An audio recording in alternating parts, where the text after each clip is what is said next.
Hari Bol, Nitai Gaura Hari Bol, Nitai Gaura Hari Bol, Hari Bol, Nitai Gaura Hari Bol.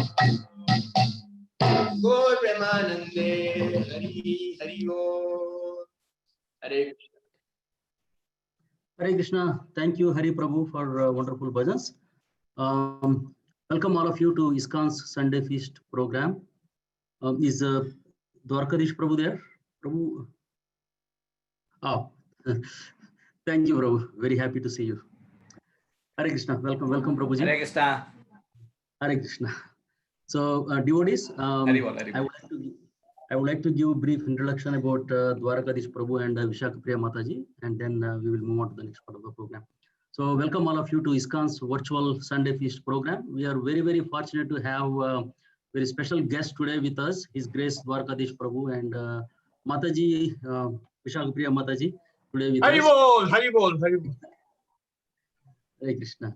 So a lot of people are, the congregation is very, very excited to hear from you and, get your association today. For those of you who do not know, Dwarkadhish Prabhu and Vishakha Mataji are one of the senior disciples of His Holiness Radhanath Swami Maharaj. They have been practicing Krishna consciousness over 3 decades, more than 30 years. They're practicing Bhakti Yoga and also, giving counseling to many, many devotees across the world. They travel to US and many other countries, and they meet the grihasthas and the single people who are about to get married, and they give a lot of guidance. So how we can have very nice Krishna conscious grihasthashram. So they have been doing this for several years. Very simple, very humble devotees, inspiring so many people across the world. So very fortunate to have them. Today's topic is pillars of Dharma. That's the topic Prabhu is going to speak.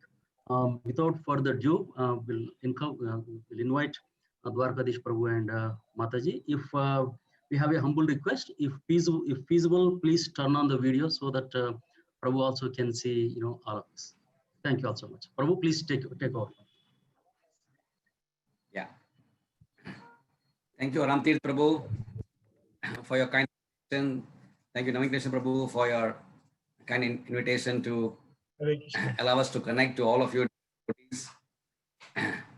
It's a pleasure again to reconnect to friends who have been very dear part of our life. And so somehow again come in contact at the pretext of a lecture, doesn't matter. Please be coming in contact with each other. It's a pleasure. It's an honor to serve the illustrious devotees of Sri Radha Vrindavan Network. Deities are very dear to my heart also, because I was raised in the cradle of my Krishna conscious years in the early 1980s by Radha Vrindavan Network, who also reside here in Mumbai at a place called Khar. So they were also brought from New Vrindavan at that time. So that way, Vrindavan Network has, I do have affinity with Vrindavan Network as well, for being the caretaker of my early Krishna conscious years. So with this, I like to offer my prayers and then we'll begin our discussion.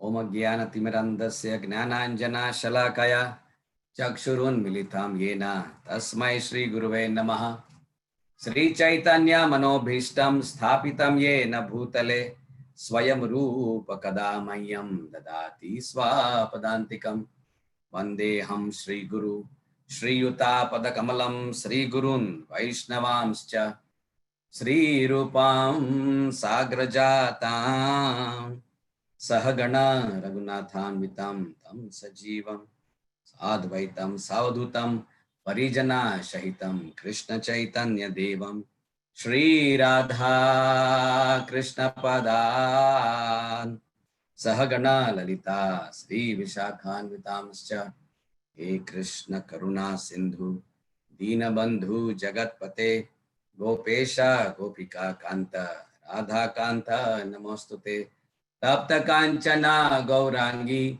Radhe Vrindavaneshwari Vrishabhanu Sute Devi Pranamami Hari Priye Vancha Kalpatarubhyascha Kripa Sindhubhya Evacha Patitanam Pavanebhyo Vaishnavebhyo Namo Namaha Shri Krishna Chaitanya Prabhu Nityananda Sri Advaita Gadadhara Sri Vasadi Gaura Bhakta Vrinda Hare Krishna Krishna Krishna Hare Hare Hare Ram Ram Ram Hare Hare.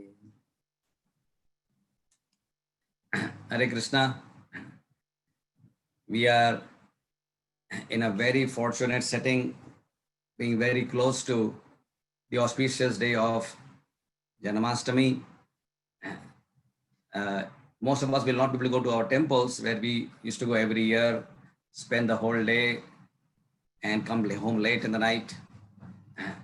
And yet, it's such a special day in our lives, the birth of our Ishtadev, Lord Shri Krishna, the Supreme Personality of Godhead, the supreme cause of all causes, the beloved Lord of our heart, our Prananath.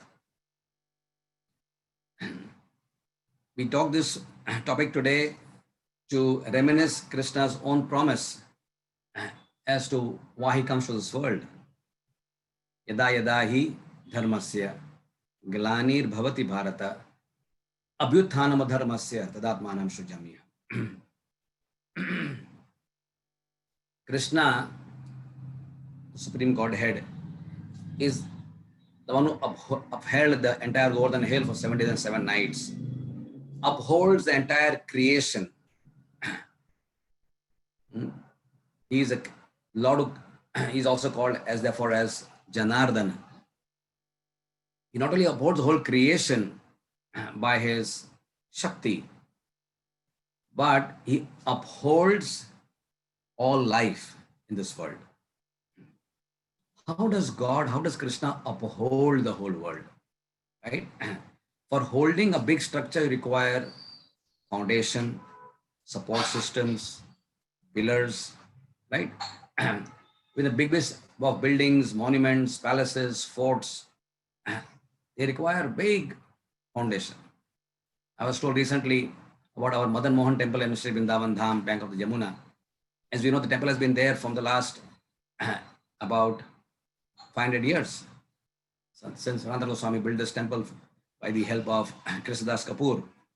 And I was told that it is lying on the top of the hill. We all have been there. All of us have gone there. The Dwarkadhish Aditya Til. But the foundation of the temple is right till the floor of the Jamuna. That means across the entire hillock and right up to the base of Jamuna is the foundation of this temple. And that's why it has been standing through sand and storm, right, for so many years on the bank of the river. So the strength of any structure would depend upon its supporting foundation. And similarly, the strength of any society on a collective level, the strength of all of us individuals, our real Shakti is actually can be judged at various levels.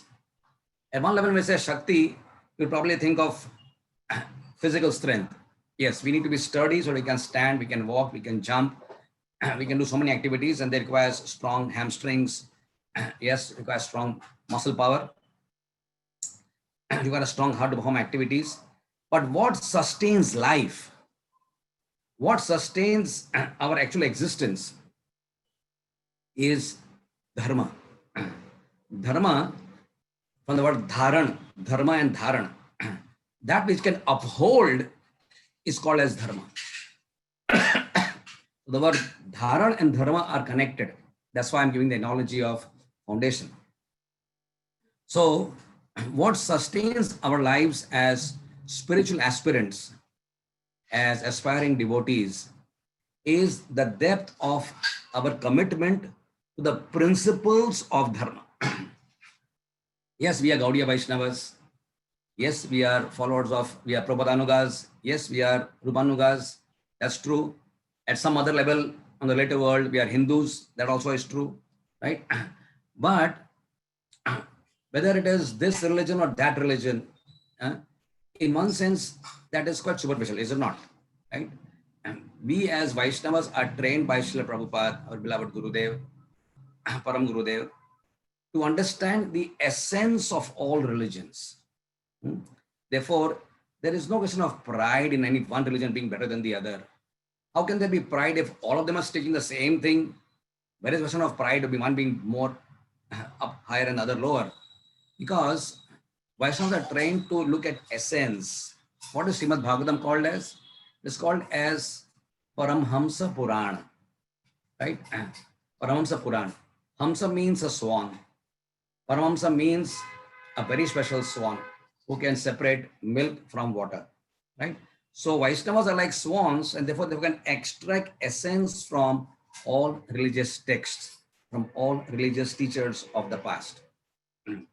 And therefore, when you look at commonalities, each dharma will have what we call as unifying principles, and there also will be diversities. So we are looking, when the world looks at diversities, there is conflict. At Jerusalem, for example, there is a Dome of the Rock, right?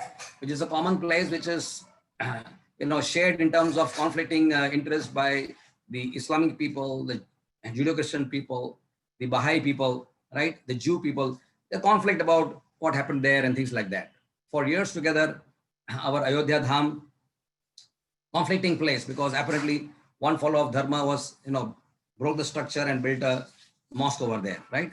So when people go by external formats of religion or Dharma, then almost you will see it's almost by default that when you go by externalities of Dharma, there's always will be conflicts. And the world has seen not one or two, but thousands upon tens of thousands of wars, which are called as religious wars. But they're all been in the name of differences which are practiced by the external formats of Dharma. But Vaishnavas, you will not find them at war with anybody else because they're able to extract essence. Prabhupada created what we call as a bloodless revolution. Imagine one old man of 70 years going around speaking something which was radically different than his predecessors, right? But at the same time, be able to combine. In his movement were Muslims, in his movement were Sikhs, in his Muslims have been Hindus, in the Muslims have been so many Christians, and of course, so many Jews. How is it Prabhupada could bring different people of complete diverse religions under one banner, right? That shows Prabhupada's message is absolutely universal. And therefore, we rightly call him as Jagat Guru. He's not a guru of India or America. He's a guru of the entire world because he taught principles which combine. And what was the combination? He taught about the principles of Dharma, not principles of Hinduism, not principles of this or that religion. So let's take these four pillars we all are very familiar with. The four pillars on which Dharma rests. The bull, first canto describes the bull of Dharma, right? Rests on four legs, four pillars. Austerity, cleanliness, then you have, of course, mercy, and then dedication to truth. These four sustain our lives. And as Vaishnavas, our progress on the path of this beautiful journey, our journey ends with our goal, and our goal is clearly defined. The goal of Dharma is not in building temple structures or mosque structures or this and that. Our common purpose of following these four principles is to achieve one common goal. Common four principles, all dharmas, and one common goal. What is the common goal? Love of Godhead, which is the actual inheritance of the soul. Just like we inherit property from our parents, when our parents leave this world, they will write usually a will that I've got two children, and two sons and one daughter. This goes to my son, this goes to my daughter, this property goes to so-and-so, this goes to so-and-so. There's no conflict. They will inherit what the father wanted to give away, he will give away, right? So Krishna also, when we left Krishna from the spiritual world, unwillingly, the Lord wasn't happy to leave us, but we rebelled. Like some of rich people's children rebel against the parents and say, I'll make it on my own. I don't care for you, right? So we didn't care for Krishna's desire to be with our father and mother, Radha and Krishna, and we came to this world. But the Lord, before we went from this world, secretly did something which we did not know. Just like when Shamsundar Prabhu went to Russia, on that very special historical trip in 1972 to meet Professor Kotowski in Moscow, Malti Prabhu fitted in his suitcase secretly a Bhagavad Gita, which was not known to him. And when he went there, and the of course these guys are, as you know, KGB was dominating, and they opened up Swamiji's bag, and then from nowhere this scripture fell, right? And there are photographs inside, and the scripture was here and there, all the photos are here and there, right? And sorry. That person was a little apologetic because the old man's book was opened and everything is fell here, helter-skelter. He collected all the book, put it back in his book, and put it in and said, "I'm sorry, Swamiji, please carry on." Not caring to look at the book's title. And there it was. It was the first book in the Behind the Outer Curtain had entered by the secret desire of Krishna's wonderful devotee Malti Prabhu, right? So similarly, when we came to this, we left Krishna, Radha Krishna, to come to this world, Krishna secretly gave us our inheritance along with our soul. The soul has a secret inheritance, which is Krishna Prema, right? Nitya Siddha Krishna Prema Sadhya Kabunoy Shravan Adi Shuddha Chitte Karaye Uday. Uday means the sun of Krishna's mercy in the form of love of God. Uday means rises in the eastern horizon, correct? So love of God also rises in our heart. And that will come about when we follow this Dharma properly, the four principles of Dharma properly, then we can actually perceive that the sun of Krishna's mercy arises in the core of our heart. Hridaya Kandare Skudva Sachinandana. Right? Our heart come to a dark cave, the cave, something like that. Uchukunda Maharaj was lying in the dark cave, right? After fighting with the demigods, getting tired for so many long years, he was fighting, and then he went into this cave and went to sleep, right? It was a dark cave, and he was sleeping there for hundreds of thousands of years, till, of course, Krishna entered, leaving the battlefield. When he entered there, the whole cave was illuminated, because Krishna is the source of the Brahma Jyoti. Yasya Prabha Prabhavato Jagadanda Koti. All the millions of planets are illuminated by Krishna's Brahma Jyoti. So when that same Lord who has Brahma Jyoti is personified in our heart, when his presence is revealed, then heart is illuminated, what we call as inner enlightenment. So let us discuss these four principles, because we know by dedicating our lives to them, we will be able to have the grace of Krishna's sons, his mercy, as in our heart. First principle is tapasya, right? Now tapasya generally, the word tapasya, this is austerity project, austerity karna padega. People talk like that, right? So it generally, austerity means something which is unwanted, which you don't want to do, is unlikable, it's a botheration, it's forced upon you, it's avoidable, can I do away with it, like that.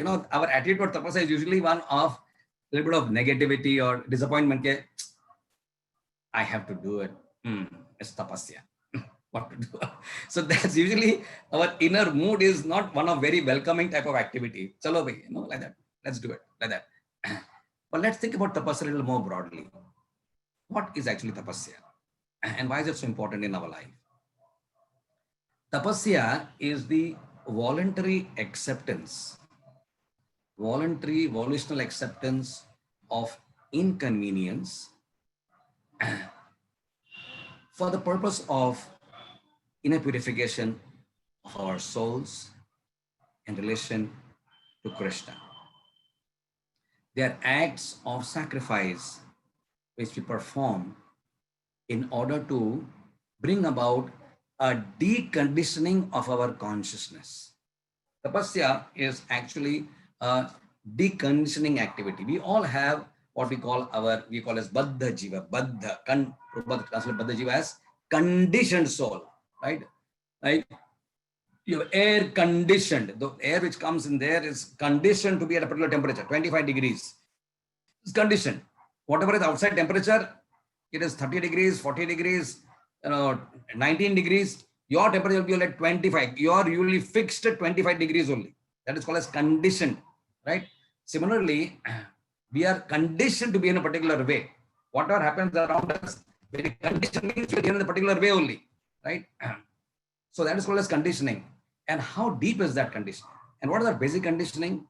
Our basic condition is to always act on the premise that I am this body and this mind. That is the basic premise on which all action takes place. Janasa moho maham mameti. On that pretext, all action of every living entity in the material world of the 84 lakh species of life, billions and billions and zillions of entities, all work on this same premise that I am the body, everything in this body is mine. That is the deeply inherent, intrinsic conditioned nature of all conditioned souls in this material world and they leave the spiritual world, right? And therefore, we have to now decondition to act on what we call as our spiritual nature. We have two natures, material nature, spiritual nature, right? What we call as the lower self and the higher self, right? So we are always gravitating. We're always, like you have gravity means everything goes down. You put something in the air, the apple from the tree, when Newton saw, it fell down, right? When you put a golden, went up the tower, you put a golden ball and a silver ball, the ball all fell down and follow the same rate, right? So gravity means it always brings everything down. So we always are conditioned to act according to our lower nature. Conditioning means going against the fabric of our lower nature. To not act according to our lower nature, but slowly allow our consciousness to act according to the needs, demands, and awareness of our higher spiritual nature.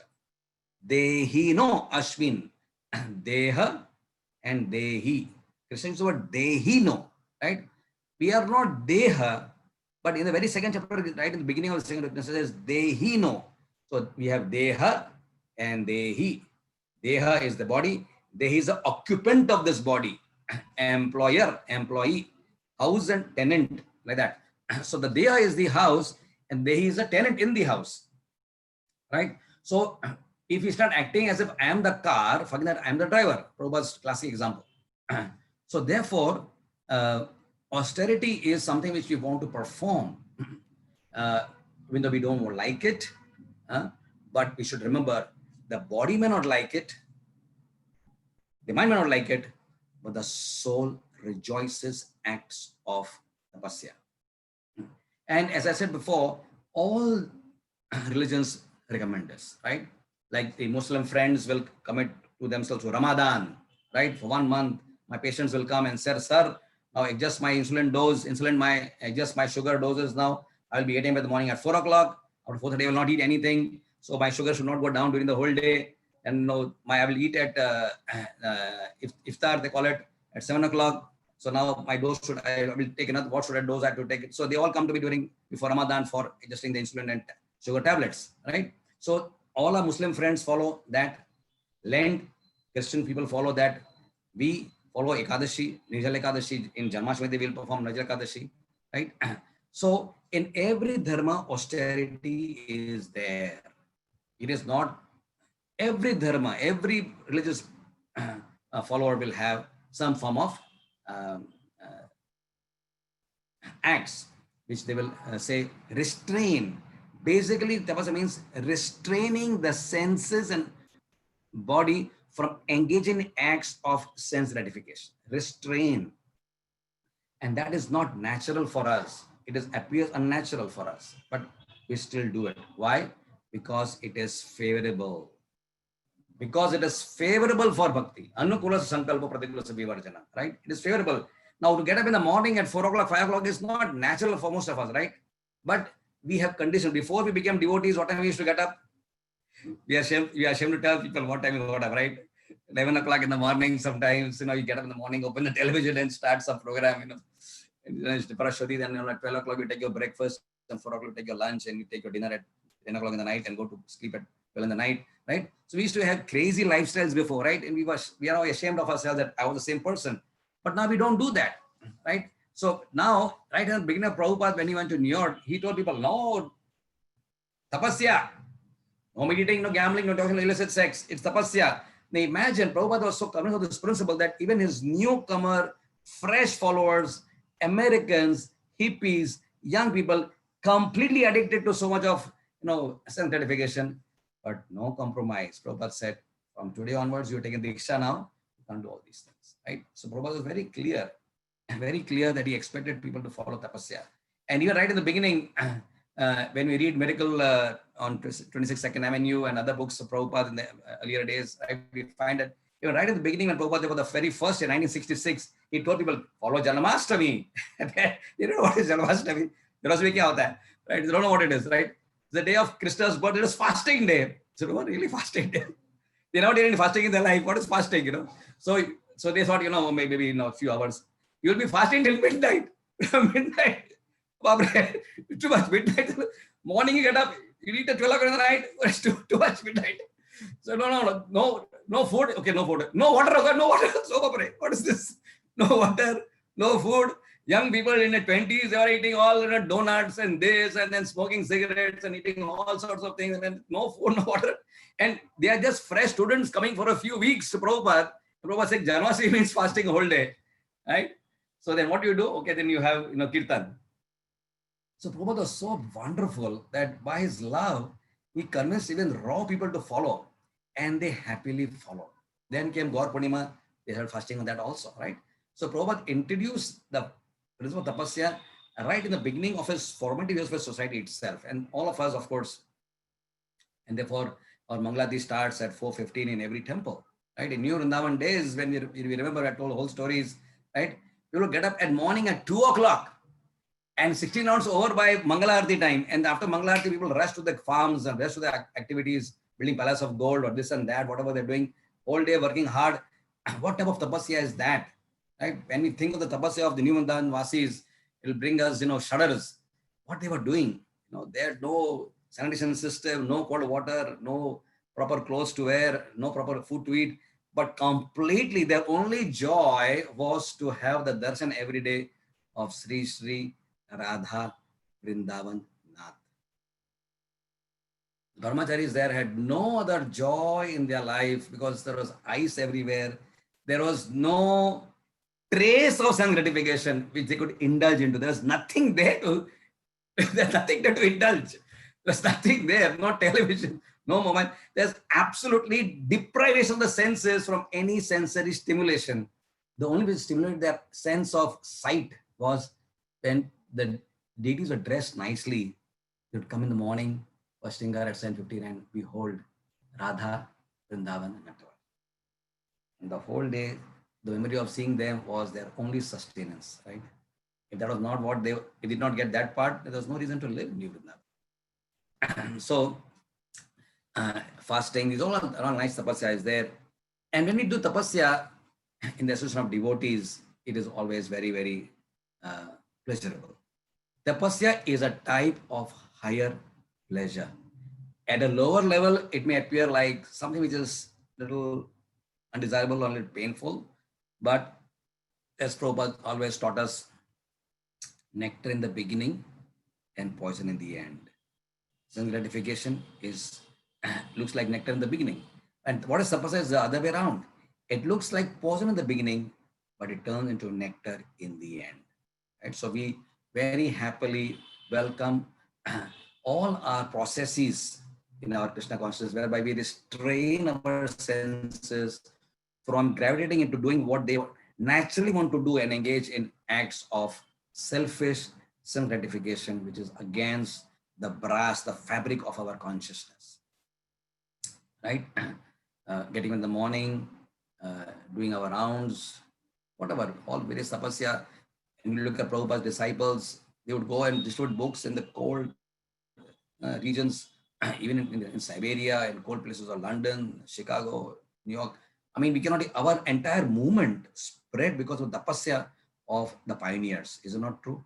Right? If they had not done tapasya for Prabhupada's pleasure, a movement would not have spread whatsoever. So much tapasya there. Giriraj Maharaj, what tapasya he did at Juhu temple to build Rajaraj Vihariji.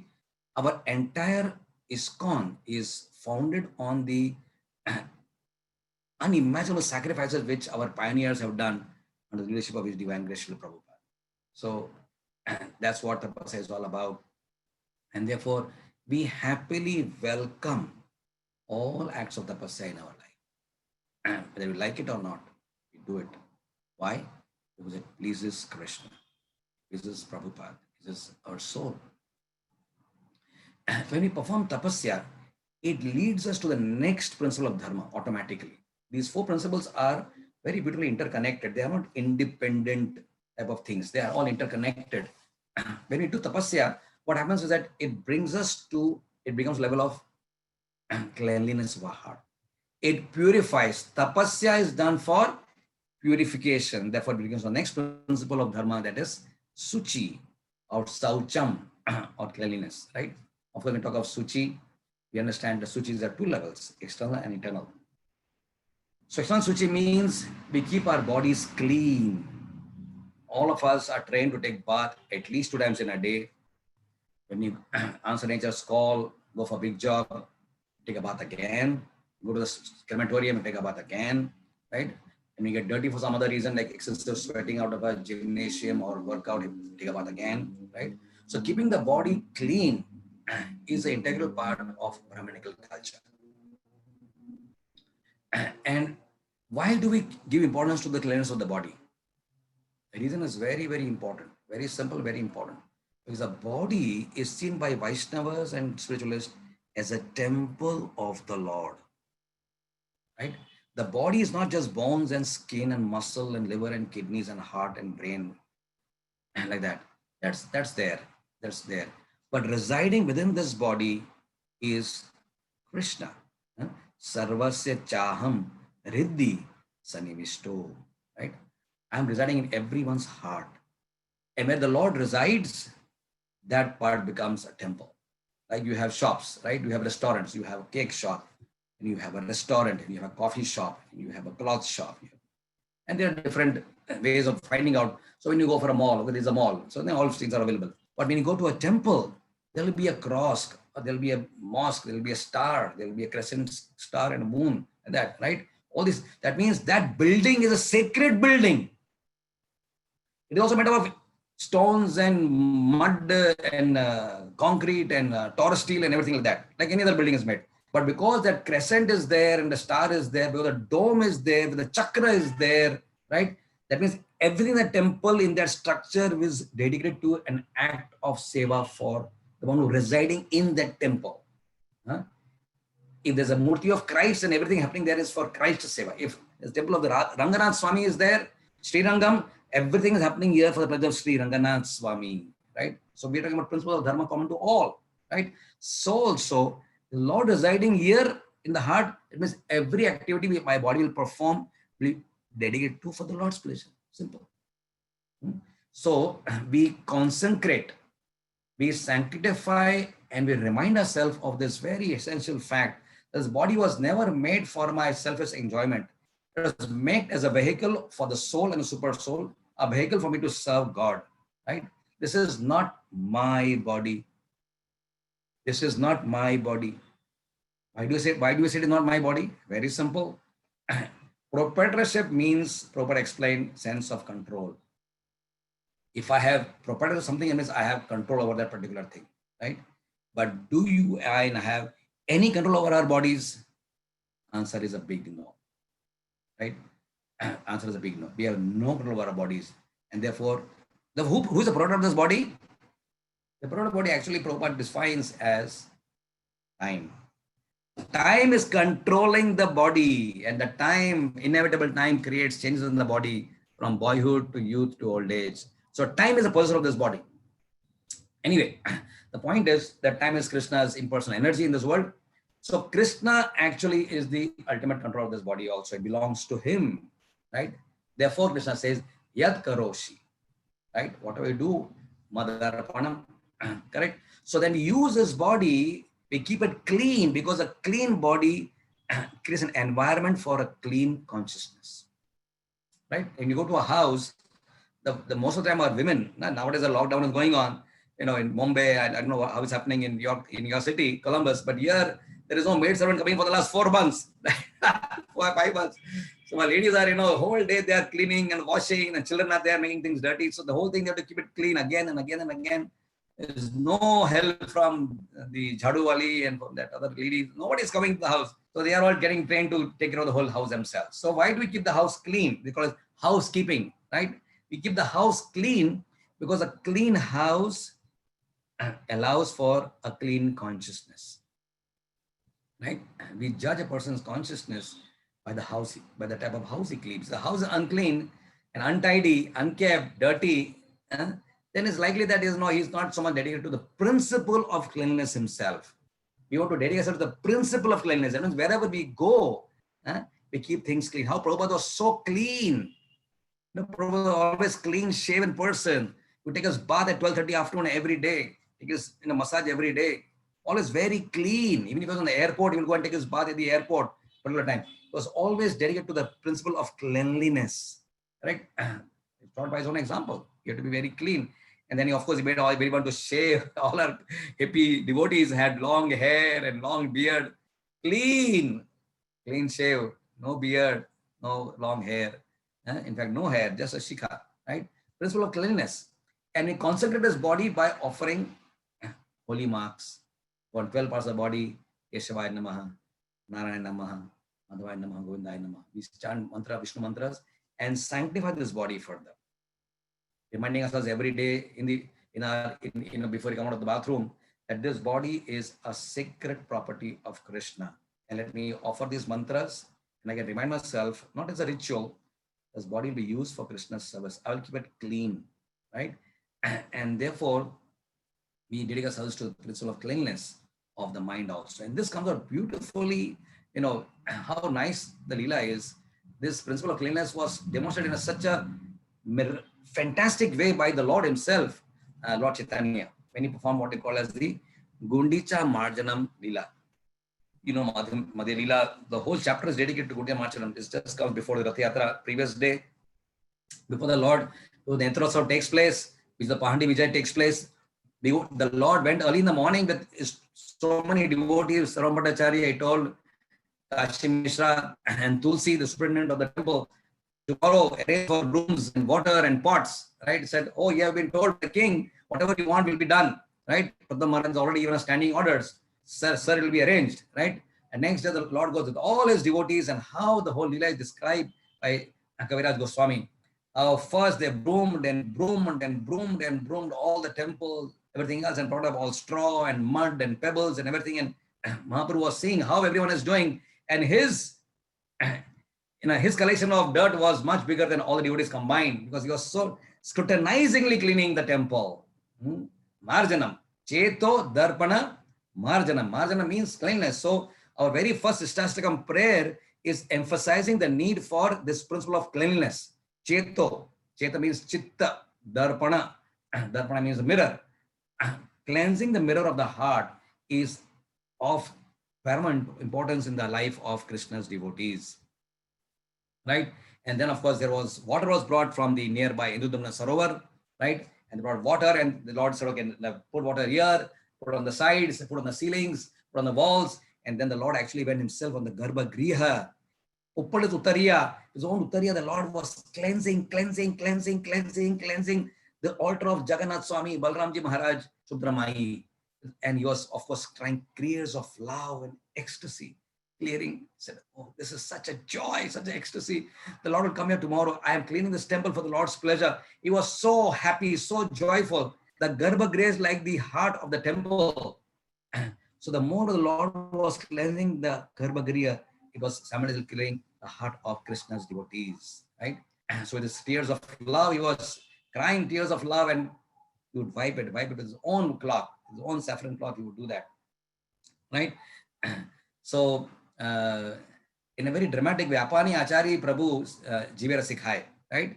By his own example, the Lord taught what is the principle of Bharajanam, right? That Rath Yatra is not a ritual. Okay, tomorrow Rath Yatra is there, the Lord will come from Sri Mandir to Gundicha Mandir, and the Lord will stand here for 8-10 days, and Bahuda he will go back. No, the Lord will only come when the heart is clean.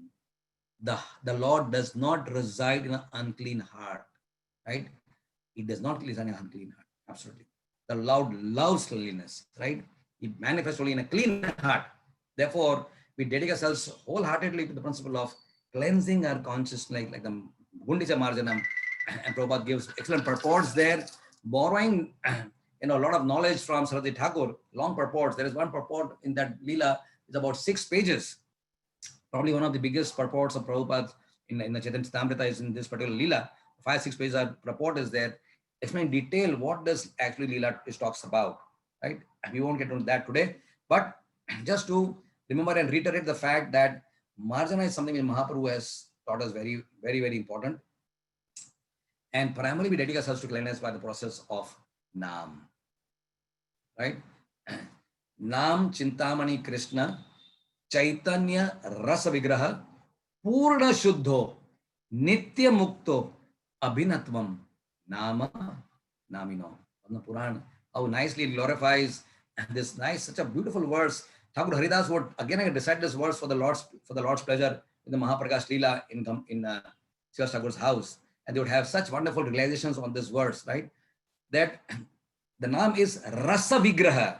You have Sri Vigraha, you have Archa Vigraha. This is Rasa Vigraha. Nam is Rasa Vigraha, right? A Vigraha made of unlimited rasa, mellow, right? Rasa Vigraha. And it is Purna Shuddho. It's completely pure. It is as pure as Krishna is pure. And how pure is Krishna?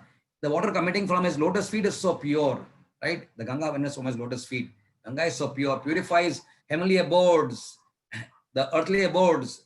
Down below it goes as Bhogavati, right? It purifies the entire universe. That's coming from his feet. That's Charan of the Lord. That's how pure Ganga is, how pure the Lord himself is, right? Mangalam Mangale Bhyopi, Pavane Pavanam Bhopi, Harinama Eva Kevalam. Of all auspicious things, of all wonderful things, the purest of all pure is Harinama Eva Kevalam. So when we chant Krishna's names, again we remind ourselves, yes, it is tapasya, right? But this is a tapasya which will purify my consciousness, right? Therefore, we do it with so much of absorption, right? I was years ago taught by Devamrit Prabhu, now Bhakti Samant Maharaj. Remember 3 P's, you would tell me, 3 P's Prabhu you remember during Japa. I said, okay, Prabhu, what are the 3 P's? He said, remember posture, P for posture, you would say P for pronunciation, and say P for prayer, right? Sit properly, your posture should be proper. Don't just be in bed and here and there and just not relaxing and chanting, looking here, looking there. Sit in a proper posture. It's like a yogic posture, like Swadhi Thakur, Haridas Thakur. They sit in a yogic posture and chant either with the hands on the knees or with the hand on the chest, right? Doing that, be in the yogic posture, pronounce each word properly, 16 words, don't eat away the words, and be in a prayerful mood of desiring to be servant of the servant of Sri Krishna, right? If these 3 P's are kept in mind, then Japa becomes full of a process of purification.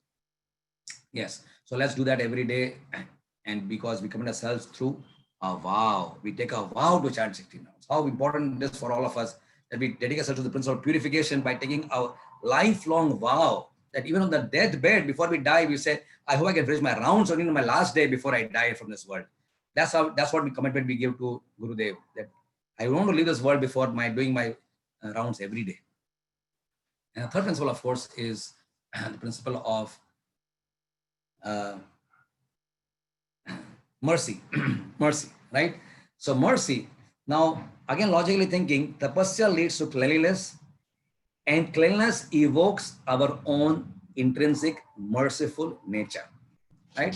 So we can see again, there's a flow of thought, how these 4 principles are interconnected.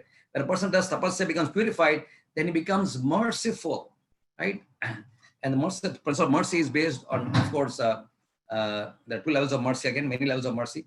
But at one level of mercy, we all are taught to, we don't eat meat and all. We all know that. We don't want to get into detail of all those things. We promise the principle of ahimsa, right? So we won't get into all those details. We all understand being merciful, preventing animal slaughter, cow slaughter. We don't do that. However, there is a deeper principle of ahimsa which is involved, right? Which is very important for us to understand.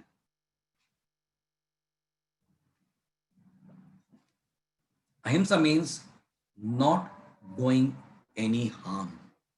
Hinsa means to do harm. Hinsa means to give somebody hurt, to hurt somebody, right?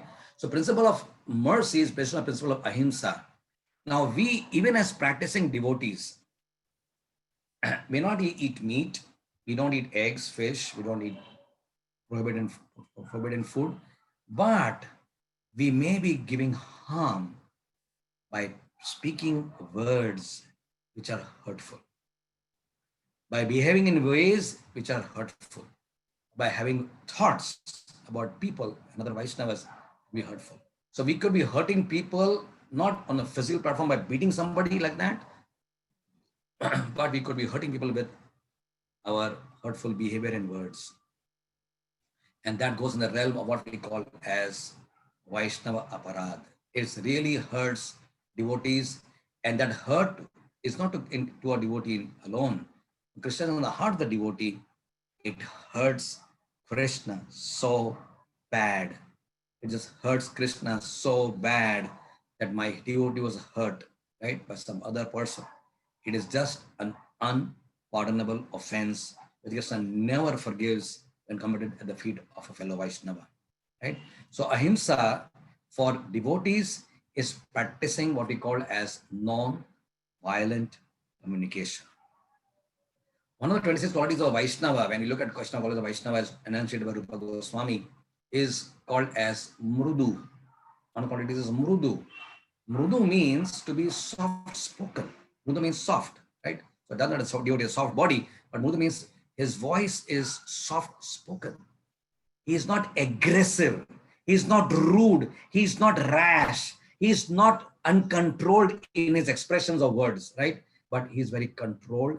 And if he is not very happy or disagreeing, then he has a way of putting forward with a lot of respect. I don't think I agree. I want to agree with you on this. I think this doesn't match with my understanding of what you are saying or you are saying or you all think. But I really think that this is what my presentation is like this. So like that. So we need to have, even if we have a disagreement in our groups, in our leaderships, in our fellow activities we perform together, in teams when we work together, that we may disagree with people, but it is never we blow up. You just cannot blow up and say wild words because it is not conducive to Vaishnava behavior. Our Sadachar indicates that our voice, in fact, in India, there are a lot of Maharashtrians, right? We are from a place called Maharashtra, and our state of Maharashtra. So in Maharashtrians, there is a surname, like you have my surname is Dalal, somebody is Sharma, somebody is Patel, somebody is, Shah, whatever. So there is a surname called as Godbole. There's Godbole. The Godbole, God means sweet and Bole means words. So there is an official surname in Maharashtrians which is called as so and so Godbole. No, I don't know how the surname came about, but it indicates that how, even in previous times, there are people who are speaking very nicely and their surname probably changed to Godboles. They were all very sweet speaking people, right? So Chaitanya Mahaprabhu, who is again our role model for everything, right? We can see that only on few occasions in his entire life of 48 years, he really got mad and got angry. when Nityananda Prabhu was hit by Jagai, by Madai, when the milk drinking Brahman sneaked into the house of Srivas Thakur, he got angry. When Sri Advaitacharya was speaking from the Yoga Vasishta at Shantipur, because there's a trick Advaitacharya played on Mahaprabhu. So he's delivered some Mayavadi philosophy and made Mahaprabhu angry. Only on 3 or 4 rare occasions we find the Lord actually getting upset and angry. By and large, the Lord was always so respectful. How he dealt with Paramananda Puri, how he dealt with Brahmananda Bharati, how he dealt with Saram Bhattacharya. He disagreed completely with Saram Bhattacharya. Completely. It's complete tangential. He was complete Mayavad, logician. Mahaprabhu was a pakka, Tridandi sannyasi. But he was hearing him for 7 days, 7 nights and said, whatever you are speaking, whatever you're speaking is like clouds covering the sun. So, right? I was speaking for 7 days, 7 nights, and after 7 days, this is your comment you're giving me. You didn't ask me any questions. I didn't understand you really understand what I'm speaking. I'm speaking so high. Each verse he was doing, dissection of each verse, Atmanam verse into 9 parts. He was reciting everything so detail. And Mahaprabhu said, no, sorry, your explanation is just like a dark clouds covering the sun. He was very respectful because Dharma was an elderly person, respectful person. He was Raj Purohit, Raj Purohit of the Darbar. So he was very respectful towards him, but he completely denied agreeing with him, whatever he had to say. But we did very respectfully. Even when Kishore Kashmiri came, he was doing, he was showing off himself. He was chanting like the raging wind. He said, Mahaprabhu said, okay, please now tell me what is the 64th verse. And he spoke in such a way and he silenced him completely, but he did not disrespect. And when his hard disk went blank, Kishore Kashmiri, he could answer. He said, he asked him some question and he couldn't answer. He couldn't say anything, and all these students started laughing. And this guy doesn't understand. Oh, they are joking with him. Don't laugh at him, right? He preserved the dignity of Keshav because he was a very high-flown person, right? So Mahaprabhu never allowed disrespectful behavior.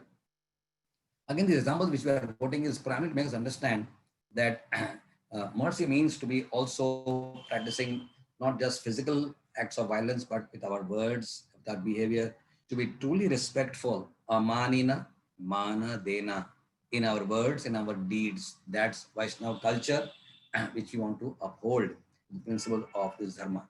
And of course, the last principle is truthfulness, right? Satyam. Satyam, Daya, Saucham, and Tapa. Right? These are the four principles of Dharma, common to all principles of all religions.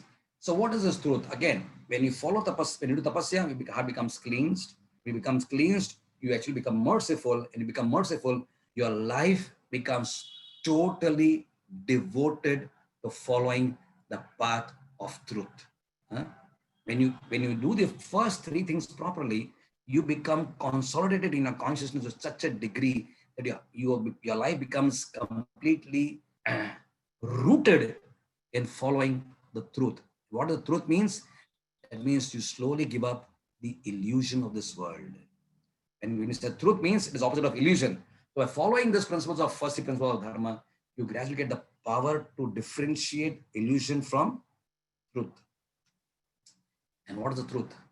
The truth is that the world is a place of suffering. The world is a temporary place of unlimited suffering, right? The truth is that I am Anu and Krishna, who is Vishaya Vigraha, object of everyone's love, and Sri Radharani, who is Ashra Vigraha, they are a complete shelter, right? So we can understand the principle of shelter. The truth of the world is that this world was created whereby the suffering of the world is meant to cajole us, coax us, push us into a from a non-permanent existence of mortality and morbid living into a world of eternality and immortality. To push us towards a life of immortality, the Krishna had to make this world as an uncomfortable place with corona, with plague, with AIDS, with cancer, with adhibautik, adhimadik, miseries, with Trividatap. With the Trividatap, the Lord assures that we do not start making comfortable our life in a jail. We don't want to make our life comfortable in a jail. Durga means jail, right? We don't want to have life comfortable in a jail, but we want to, Krishna is pushing us towards the truth. Tamsoma Jyotir Gamaya. Asatoma Sad Gamaya. Mrutyoma Amrit Gamaya. And we do follow these three principles, it is called the truth. This is the aphorism of the Vedas, right? So Asatoma Sat Gamaya. When you move towards the highest truth, as truth is Vaikuntha, right? Mrutyoma Amrit Gamaya. From death, we want to go to immortality. And Tamasoma Jyotir Gamaya. We want to move towards the eternal light of the spiritual sky. When we dedicate ourselves to following these three principles, then we are rooted in the principle of truth, right? And for us on a practical level, more vyavaharic level, on a more pragmatic level, our truth is that we have taken shelter of His divine grace, right? For us, the words of Prabhupada, as given in his books, just today morning, Vishaka was sharing with me that Prabhupada was saying that it's possible that my society may not last. It's possible that, temples I built may not last, but my books will always live in this world. Prabhupada also went to that extent of saying that if I create a separate trust called as BBT, because for him, the message was more important than the structure of the temple. The structure is a perishable structure. It's made of cement, stone, wood, etc. It is perishable. Temples can get destroyed by so many things, but the knowledge will not be destroyed.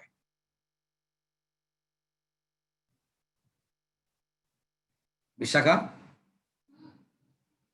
can you just look into this? Haribol? This geometry, just look into this. This is something is blocking this.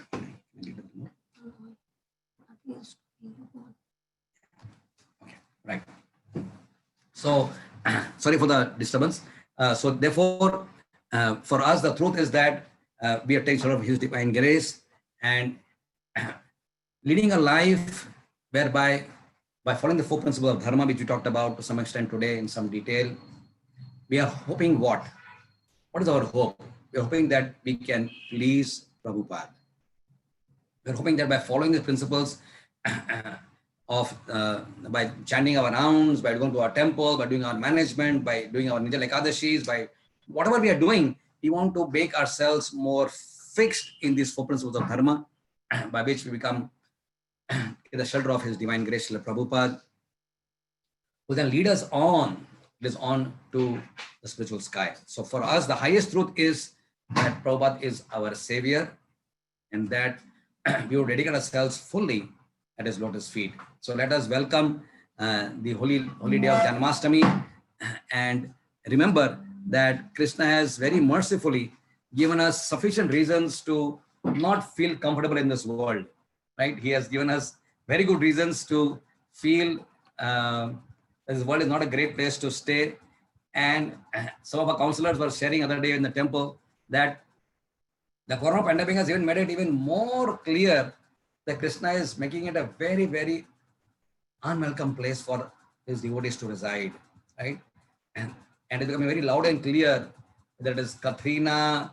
I was hearing a lecture today about the few years ago in August itself, actually in August 2005, there's a 15th anniversary in one sense. You not call it anniversary, but still 15 years back in August, 25th August was the very bad, in the US was hit by Katrina, right? Whereas Katrina or Andrews or, Lloyd, there are so many sort of cyclones. There is so much happening in the world. Terrorism is taking place.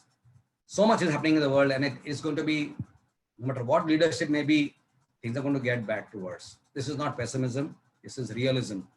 This is real, right? We are not talking pessimistically, but Prabhupada should be realistic, called a spade, right?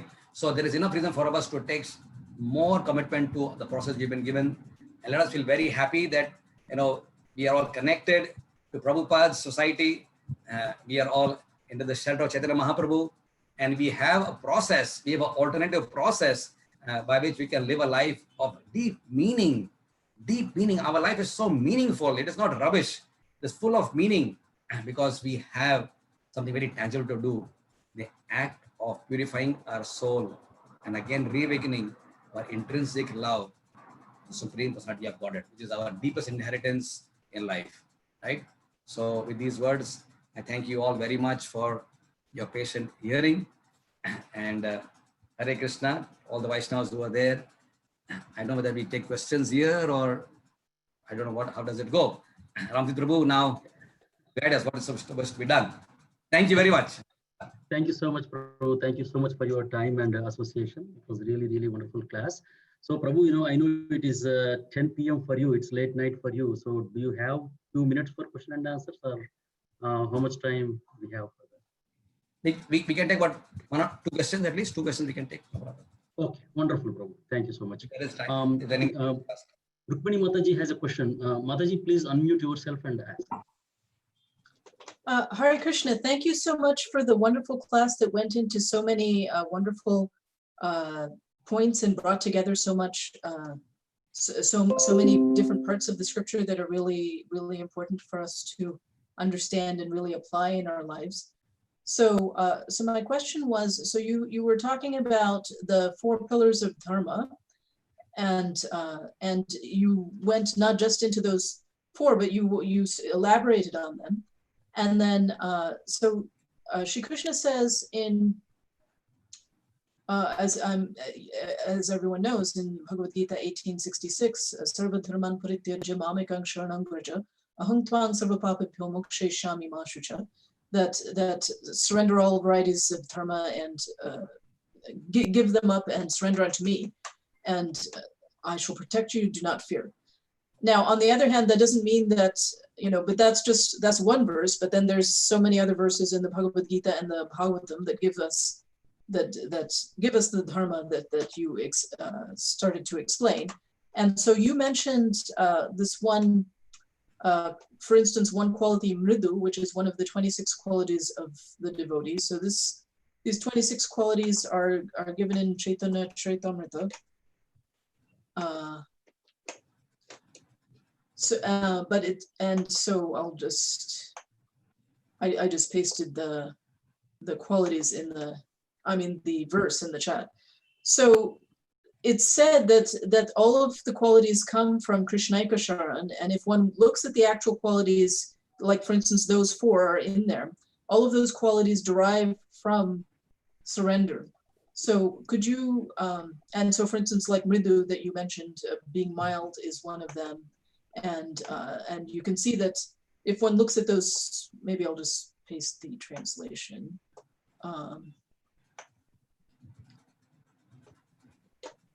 If one looks at those qualities, one sees that the 4 pillars are contained within those qualities. The merciful is the very first quality, and truthful and clean, and then different parts of austerities, and then there's even more qualities that go beyond the 4. So could you say something about how surrender is the source and brings us to all of these different, it helps uphold not just these 4 pillars of Dharma, but it gives us all of these qualities? The process of surrender is a process of reawakening the qualities of our soul. As we become more and more surrendered, Krishna takes more and more charge of our lives, right?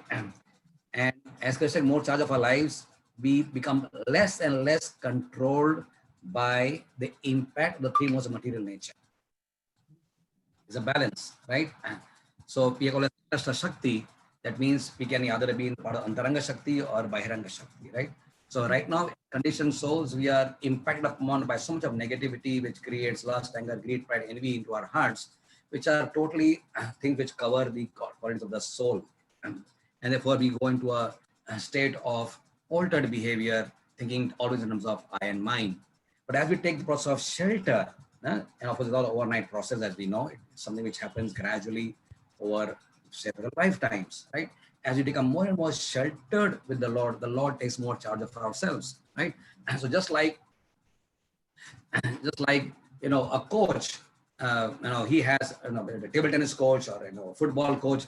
The more and more we surrender to the coach takes us various tricks of how we can bring out the best of our performance, right? How to run faster, how to really hit the ball properly, or how to be having a reflexes which are great. So the more and more we go with the training of the coach, it allows the same person, the same body, right? But he develops faculties which he did not over there before with him, but those faculties develop in him. So he was able to run only 100 meters earlier and have an average of 9.6 seconds. Now we can run 100 meters, but now we're running at 8.6 seconds. So why did it happen? Because he trained him to bring out the better of himself. Similarly, Krishna, being Akhil Jagat Guru, our teacher, right? When he takes charge of our lives, he allows those hidden potentials of the soul to manifest, right? Which are there intensely in our soul, right? And he allows them to manifest one by one by one. They don't pop up at one time, boom, boom, boom, boom. They don't come like that, right? But slowly, they gradually, as Krishna is more and more pleased. So the fact of the matter is that there are 2 factors running simultaneously. One is our endeavor to purify ourselves in a way which pleases Krishna, and second is Krishna's grace, right? And so on the ascending part is we are making the endeavor, like we are swimming against the current of the flow, right? And the other part is we are attaining Krishna's grace. And as Krishna's grace is falling upon our souls, right? And it becomes more and more brightened up our soul, then different qualities start manifesting. And then you have somebody like Prabhupada or an Acharya like Ramanujacharya, Madhacharya, who's like a diamond fully blossomed. All qualities are fully shining through. The way they speak, the way they do things, the fully manifested. It's called as the soul in its full glory. Everything, all coverings uncovered, right? Like a blossoming of a bud. So there is something called as in Vedic psychology, they have what is called as Sankuchit. Sankuchit means narrowed down consciousness. There are 5 stages, and then in the 5th stage, then the whole flower blossoms completely, right? And all properties, the color is manifest, the fragrance is manifested, the textures can be seen properly. So also the soul, also like a flower, when it blossoms fully and shines in Krishna's glory, right? then all properties shine very nicely, and everyone can see that. And therefore, we can see ourselves that, and want to talk about pure devotee, and the proof of the pudding is that we also were very different type of people before we joined the bhakti movement, right? And we also see a significant change in what we are and what we were before, right? And that gives us confidence, that gives us shraddha, that if I move on this path further, then I have only more to gain from this path, because we have changed. We have become more merciful. We have become more, austerity loving. We have become more cleanliness loving people, right? So we can see that it's actually happening in our lives on some scale, and it will happen at a larger scale as we go further. Hare Krishna. Very beautiful, inspiring. Thank you, Prabhu. Next question, Prem Sindhu Prabhu, please go ahead and unmute yourself. I'll let Hari ask. Hari has a question. So since we are short of time, I'll let Hari ask. Okay, thank you, Prabhu. Thank you, Dwarkadhish, Prabhu. Hare Krishna. Hare Nice to see you, Prabhu. I really like this this point you were making in the beginning about tapasya. So you were saying that the soul rejoices with tapasya. So, but we do tapasya because it is favorable for devotional service. But many other groups also, they do tapasya just for the sake of tapasya. Like you'll see people in very cold in so many people just do tapasya for tapasya's sake, but we do it for because it's favorable for devotional service. And it's a type, and you were also mentioning tapasya is a type of higher pleasure. So, but when we initially do tapasya, we don't get that higher pleasure. So we do tapasya because it's favorable to devotional service. So how do we judge if we're our devotional service is growing, or if there's a mistake in the tapas, or if we're doing the tapasya for the wrong reason? So I hope that makes sense. It's like taking medicine, right? It's like taking medicine. So it's a prescription.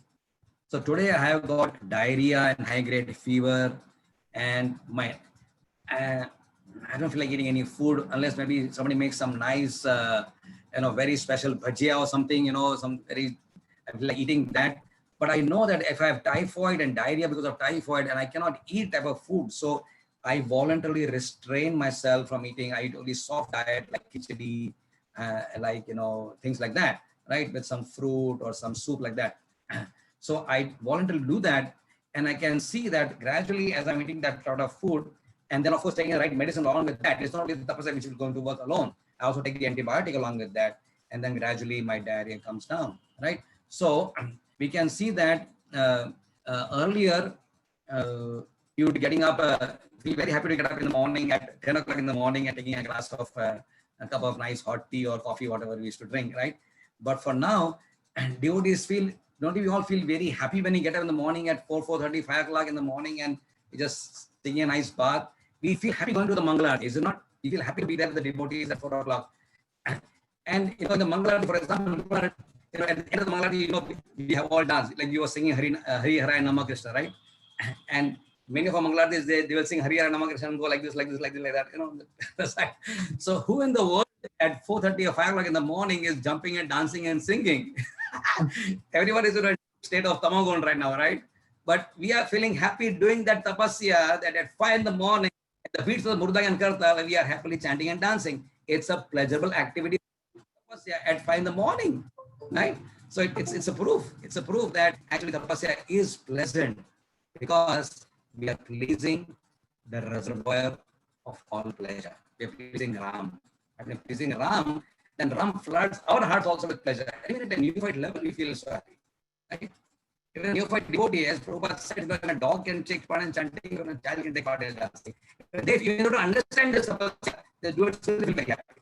So we are seeing that our process with devotees, we chant, we dance, we sing, we take prasadam. So in fact, Prabhupada, even though he told us tapasya, he made it very positive. He said, our movement is only chanting, only dancing, only feasting, right? So he even made the tapasya so likable, right? So very positive. He didn't make like a heavy, drudgery. It's very positive. It's just chant Hari, stand and be happy. So Prabhupada is giving us a strong impetus that yes, keep on doing this and you will experience higher taste even right now. As you go further, even much more tapasya will lead to. So then that tapasya does not remain, it remains no longer tapasya anymore. Yeah. It's with tapasya, but as you go further, it becomes a way of your life. It's not even tapasya, it's not even a brainer, it's not even an endeavor. It just becomes a way you live in this world. You don't have to restrict yourself from illicit sex. You're not even inclined to do that. I have to restrain myself from drinking tea and coffee, eating onions. There's no desire to eat them now anymore. Right? It becomes a way of life because you're already experiencing the higher taste. Right? So once we get to that form of higher taste, then the tapasya is not really tapasya. It's just a way It's of not life. tapasya. It's just a way of life. It's just Okay. natural to us. Thank you so Hare much, Krishna. Prabhu. Hare Krishna. Thank you, Hare Krishna. Prabhuji, So shall we take one more question, or are we?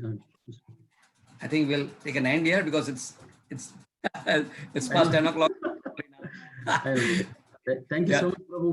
We are really grateful to you for giving us your time and for this wonderful lecture. I know being a doctor at this time of the very unusual, challenging times, you are very busy. We know that in spite of that, you gave us this time. We are very grateful to you. And please convey our obeisances to Mataji also. Yeah. Navin Krishna Prabhu, would you like to say anything? She wants like to. Hare Krishna, Prabhu. Hare Guru, Hare Guru. Hare Krishna Mataji. Hare Krishna Mataji. So thank you very much, Prabhu and Mataji, to see you.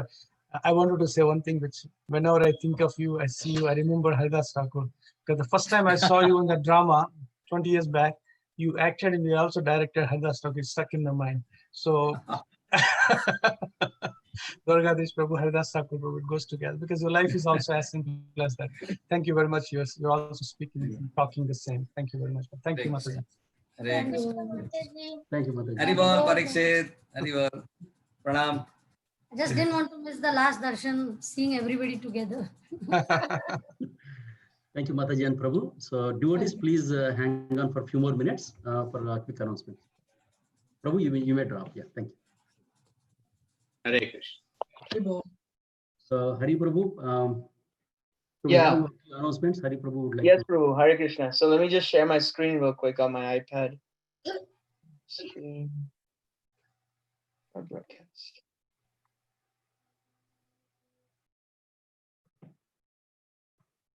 Can everybody see my screen? Sunday. Yes, Prabhu. Okay. So this is the Sunday, August 9th, 2020 Sunday Feast announcements. So this week's festivals, Tuesday, of course, the most famous, the most famous festival of the year, Sri Krishna Janmashtami. So we're fasting till midnight on that day. And then so Wednesday, Srila Prabhupada's Vyas Puja and Nandu Sava, we fast till noon on that day. And Friday is Annada Ekadasi, fast from grains and beans. So on Annada Ekadasi, we'll have a 3-hour kirtan, and an email will be sent with that on Thursday night, probably. So festivals, it is the best time of the year, and it's the weirdest time of the year, weirdest year and best time of the year. So it's Sri Krishna Janmashtami at ISKCON Columbus. Here's how we're going to celebrate. So darshan will be open from 8:30 a.m. all the way to midnight, all day. So devotees, please do not congregate inside the temple, and please wear a face mask at all times when inside the temple, whether you're in the kitchen or the temple room, anywhere. Please wear a face mask. And we will have a prasadam distribution similar to Balaram Jayanti. So on Janmashtami, it's between 7 to 10 p.m. So please confirm with Ramtirtha Prabhu at 9 p.m. tonight. Hari, one small correction. Sorry for the change. For Janmashtami, we don't need to do RSVP. It is first come, first serve. We are preparing prasadam for 250 boxes. We are making 250 plates of prasadam. So between 7 and 10, it's going to be first come, first serve. However, for Srila Prabhupada appearance day, so we need to know the head count, and the pickup time on Prabhupada appearance day would be 4 p.m. to 6 p.m. So for that, I need to know, how many prasadam plates are required. If devotees can tell me by end of tomorrow, that's fine. Tomorrow night, by tomorrow night. Okay, so just to confirm, so no RSVP needed for Janmashtami, for Prabhupada's appearance day. Let Ramtirtha Prabhu know by 9 p.m. tomorrow. Yeah. Okay. And then so also it's a new development that there's no kirtan in the temple due to safety concerns. It's a very small space. So we decided that there can be no kirtan. There will be kirtan from 7:30 to 8 during the Abhishek, and then at midnight, and it'll all be live streamed, and everything will be live streamed on Zoom. And I hear there's a class, but I'm not. Can you confirm that, Ramtirtha Prabhu? When's the class? Yeah, And yeah. So the class is going to be from 6 to 7:30 p.m. right before the Abhishek. It will be telecasted over Zoom. The class will be given by Gopal Hari Prabhu. yeah, So the Hari details Prabhu. of the festivities will be emailed tonight. So it's Oh, okay, wonderful. Hare Krishna. One more So thing, yeah, Prabhu, Hari Prabhu. Live streaming will be on the YouTube, not on the Zoom. So Zoom will be only for the class in the evening, but all the kirtans, all the aartis, Abhishek will be live streamed on the Zoom. ISKCON Columbus Zoom YouTube channel. okay, ISKCON Columbus YouTube channel. Everything will be on, except the class will be on the Zoom. Yes. Even the class will be broadcasted, but if someone wants to join or Zoom. the Zoom call, that will be there, just like this current call. Okay, so that I'm can be sorry, what clarified. you said was a little confusing. Like it sounded like Alex said two different things. So could you please say just once Sure. again, what is on Zoom Yes. and what's on YouTube? So yes, so the evening class will be on the Zoom, and that will also be live streamed, just like how this class right now, the Sunday feast is also on the Zoom, but also live streamed. Same way, the evening class on the Janmashtami day will also be on the Zoom and live streamed. But all other programs throughout the day, all the kirtans, all Abhishekam, and the evening, the late night darshan, everything will be only on YouTube live stream. That will not be on the Zoom call. That makes sense. Okay.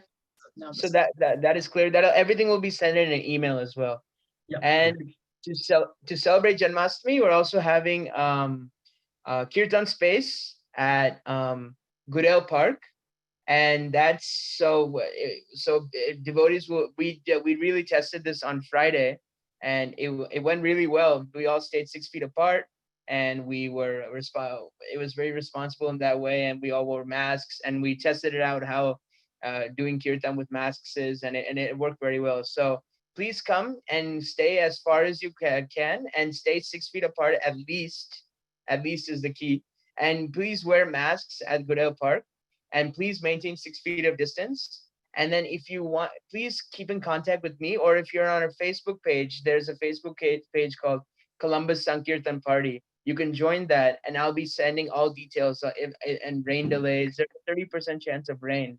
So if there's a venue change, it might be. So everything will be on Columbus Sankirtan Party, or you can text me directly at 614-592-0263. That'll be Tuesday from August 11th, Janmashtami Day, from 4:30 to 10 p.m. And then so yeah, we'd love to see everybody there who would like to see it from the temple. And we'll have a book table, we'll have deities, so it'll be a really good festival there too. So some other so just when Tuesdays Janmashtami, Wednesday is Prabhupada's Vyas Puja, and Radhashtami is the next coming Tuesday, which is August 25th. So and now Bhadra Purnima, which is a little bit away, but coming very close. It's Monday, September 2nd, 2020.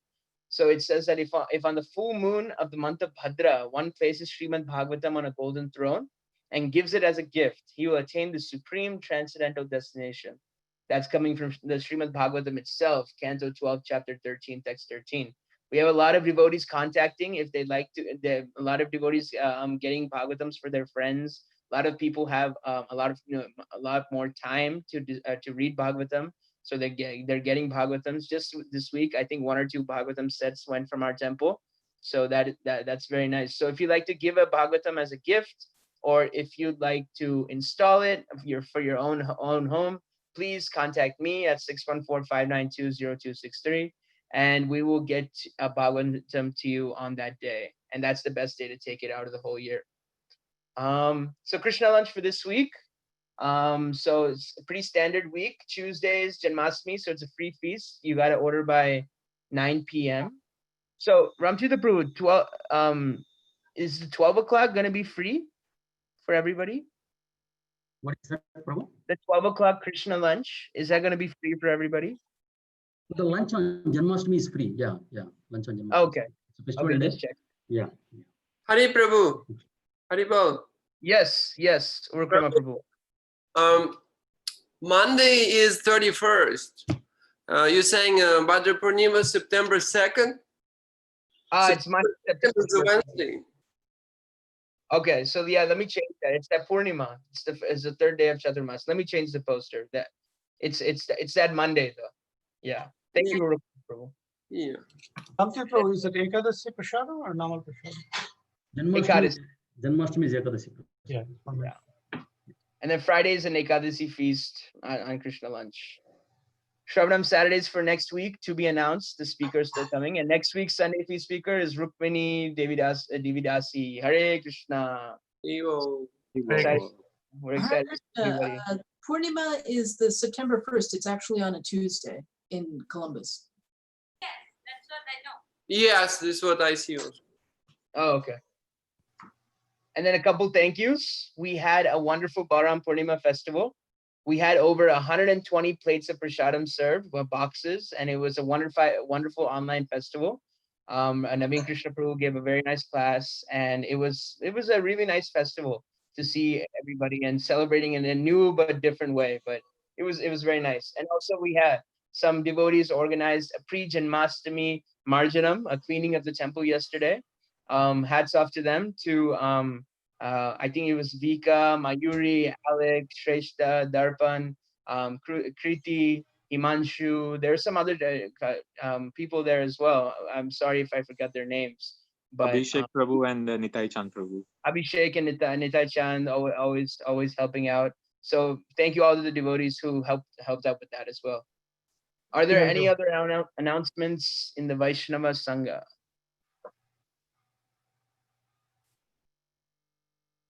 Thank you all. Okay. Well, thank you so much and have a great Krishna conscious week. Happy pre-Janmashtami to all of you. Hare Krishna. We'll see you all on Janmashtami. Hare Krishna. Hare Krishna. Thank you, Prabhu. Hare Krishna.